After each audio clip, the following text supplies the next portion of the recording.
এখন ডেভেলপমেন্ট দেখো। প্রত্যেকটা অর্গানের ডেভেলপমেন্ট আমরা লাইনিং এপিথেলিয়াম বলবো। বলবো যে lining epithelium is derived from ফোরগাট। এখন ফোরগাট বুঝতে যায় না। ফোরগাট বুঝতে গেলে তোমার ১২ টাও বেজে যাবে। জাস্ট মনে রাখো lining epithelium is developed from ফোরগাট। Lining epithelium মানে কি? বলো তো লাইনিং এপিথেলিয়াম মানে এই যে এইটা যেটা দেখালাম স্ট্র্যাটিফাইড স্কোয়ামাস যেটা এই যে স্ট্র্যাটিফাইড স্কোয়ামাস এটাই ডেভেলপ করে কোথায়? ফোরগাট থেকে। মনে করো গাটের ৩ টা পার্ট। একটা ফোরগাট, মিডগাট আর হাইন্ডগাট বুঝাই নাই। ধরো যে এই দেখো এটা একটা ফুল ধরো একটা টিউব।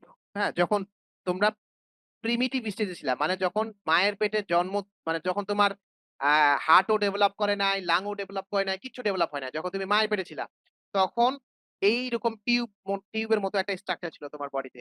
এবং সেইটা ধরো উপরে যেটা অংশ সেটা ছিল ফোরগাট, মাঝখানে যেটা অংশ সেটা হচ্ছে মিডগাট, আর লাস্টে যেটা অংশ সেটা হচ্ছে হাইন্ডগাট। তাহলে ইসোফেগাস তো উপরের অংশ, তাই না? তাহলে উপরের অংশ ডেফিনিটলি এটা যেহেতু সেটা উপরের অংশ দ্যাটস ওয়াই এটা ফোরগাট থেকে ডেভেলপ করবে। হ্যাঁ? ফোরগাট, মিডগাট, হাইন্ডগাট। তাহলে lining epithelium develops from foregut. হ্যাঁ? আর মাসল লেয়ার সেটা সবসময় মেসোডার্ম থেকে ডেভেলপ করে। তাহলে striated muscle develops from pharyngeal arch of mesoderm. Pharyngeal arch আজকে বুঝতে যায় না, নাহলে মাথা একদম পাগলা হয়ে যাবে। বুঝছো? জাস্ট মনে রাখো ফ্যারিঞ্জিয়াল আর্চ অফ মেসোডার্ম। আর স্মুথ মাসলটা ডেভেলপ করে splanchnopleuric layer of the lateral plate mesoderm. সহজ কথায় বলে দেই। Lining epithelium develops from foregut, endodermal origin বলবা। হ্যাঁ? আর স্ট্রাইটেড মাসল আর স্মুথ মাসল ২ টাই মেসোডার্ম থেকে ডেভেলপ করে। ২ টাই মেসোডার্ম থেকে ডেভেলপ করে। এতটুকু বলতে পারলেই পাস। যদি পাসের জন্য পড়তে চাও তাহলে এতটুকু বলবা।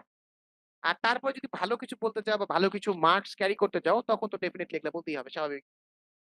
আচ্ছা, তাহলে ডেভেলপমেন্ট শেষ। এখন আসি